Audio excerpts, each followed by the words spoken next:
Hello. Good evening, Andy. Darren. Hello, Andy. Hello. What can we expect tonight then? Well, with Dinamo Zagreb, their home record is pretty good. They haven't lost at home since the 5th of December in the league. They've won 16 and drawn 3 since.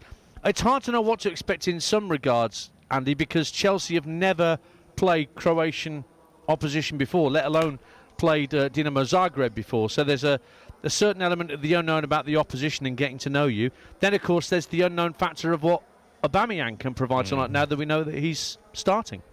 I mean, did that come as a bit of a surprise to you, you guys, that the fact that he is starting? Because the first we heard about it was that he was going to be potentially out for the next couple of weeks, but all of a sudden now he's starting the season. Does that surprise you? I mean, I tell you, Darren, I take my hat off to him because, you know, if you've got a busted jaw, that is not easy to operate with at all. So I'll be interested to see this kind of mask or whatever it is that he's going to be wearing and how much he really wants to get involved. That was my problem with AUBAMEYAng in the end of his Arsenal time. When he signed that contract, everything appeared to be all set for him, and then he didn't want to work, he didn't want to run around, he didn't really want to commit.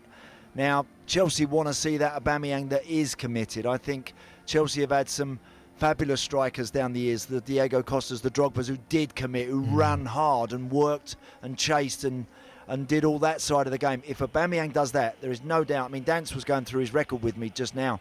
His record, his goal scoring record, is phenomenal, Darren. Isn't it? It is. I think all totted up, it's almost better than 1 in 2. It's incredible, you know. It's extraordinary. When you look, 13 and 24 when he was at Barca after he left Arsenal, 92 and 163 at Arsenal. Dortmund before that, when he worked with Tuchel, let's not forget, 141 goals in 213. Even when he plays for his country, Gabon, he's got 22 in 36 for his country. So it is easily a record of better than one every other game. Another question as well. I've got to ask about the goalkeeping situation, because I get it that obviously Mendy is Chelsea's first choice, or appears to be, but he has been making mistake upon mistake the last couple of weeks. Do you think this is the manager taking him out the firing line, or do you think he really does want to have a look at Kepa? I thought he was injured. As becoming the number one. The number one. Has he got off the turf yet? No, I think he's still there. Yeah. No, look, I think a bit of both there, Darren. But I think it's right to play Kepa. Look, Kepa himself was making some awful blunders, and it kind of cost him his position at the club, and it allowed Mendy to step in and grab the shirt, and he did it very well.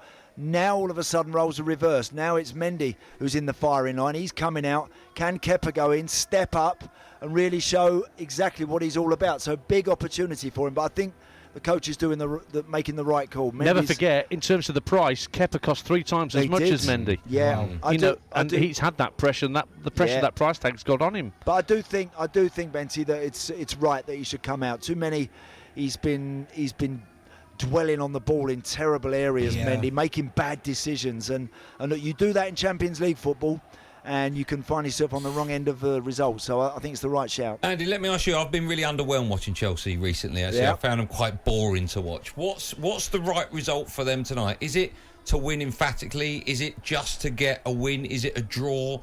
Does it matter how they win? What are Chelsea fans, what will the manager be expected to take away from this game tonight? Well, I think he'll be expecting a win, and I do. Despite what Dan says about Zagreb's record, albeit being a very good one, I still think Chelsea, with the squad, with the power they have, will go there and expect to win.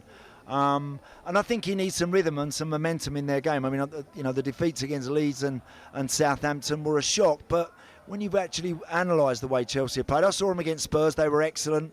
And then within a matter of few days, they were in and out and looking very ordinary. So Manchester United found a bit of rhythm, found a bit of momentum. It's going to stick with something by the looks. And I think that's got to be the way for Tuchel.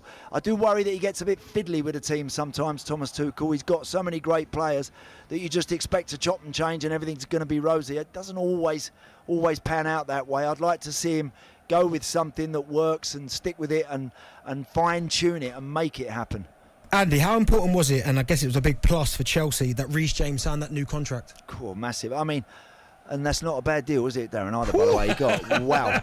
And that's incredible, you know. But you know what? He is an outstanding player. I think he's a brilliant footballer. He's got a fabulous temperament. He's got all the right attributes for the modern-day young footballer, international class footballer. He's excellent. He really is. And he's too good for Chelsea to possibly allow him to move on, and he deserves, I think, everything that's coming his way. He does it right, Reece James, and so I think that sends a really strong message out, Darren, for some of the other boys. You get your head down, you play like Reece has played, and there too could be a deal for you like that. So good news. Okay, boys, we're going to let you go. We understand you've got loads and loads of prep to get through before kick-off. Tons. Yeah, tons. And rightly so as well. More from Andy Townsend, of course, Ian Danner a bit later on. Live commentary of that one over on talkSPORT 2. It kicks off at 5:45. Dinamo Zagreb against Chelsea. 6-year deal. Trying to get one of them down here. Yeah. 6 months would be nice.